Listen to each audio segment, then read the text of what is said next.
Je pars jusqu'en 2014. Fast Cash.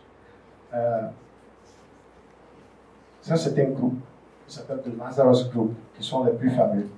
Qui ont commencé depuis 2014, ils ont été découverts en 2016. Mais même en 2019, ils ont encore opéré. Leur méthode, c'est des systèmes d'interface. Par exemple, le ISO 8583, le ISO 222, le Shift. D'ailleurs, le premier cours, c'était sur le Shift. Deuxième groupe qui est assez populaire, qui s'appelle le Kavanaugh Group. Kavanaugh Group, tout le monde le connaît. Ils ont pris 1,2 milliard dans 40 pays en même temps. Et c'est très simple. Ils rentrent, ils restent dans les banques. Ils deviennent employés de la banque. Et puis le jour où ils exécutent sur tous les 40 pays en même temps.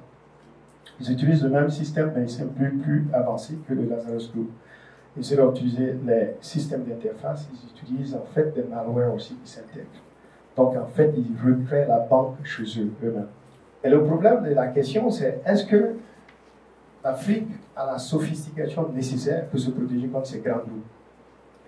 C'est ça la vraie question. C'est ainsi que nous, on a décidé de faire ce truc. En général, on attend jusqu'à Africa Cyber Security Conference qui se tient en octobre pour parler.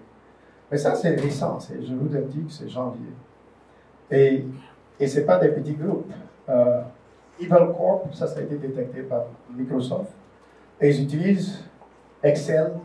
Tu as un fichier Excel, c'est un malware. Tu as un Word document, c'est un malware. Donc, ça devient très compliqué.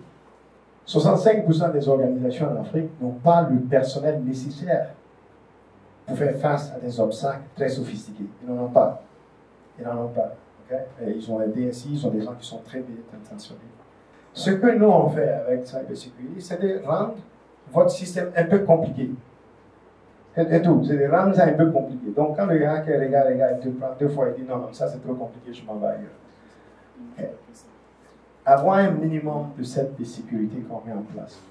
La majorité des hacks qui se passent ici, ça se passe à travers les emails. Ce qu'on appelle le email spoofing.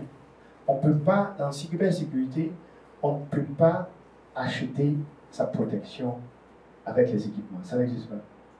Ça ne se fait pas. Ça n'existe pas. Parce que la première des choses en hack, c'est l'équipement.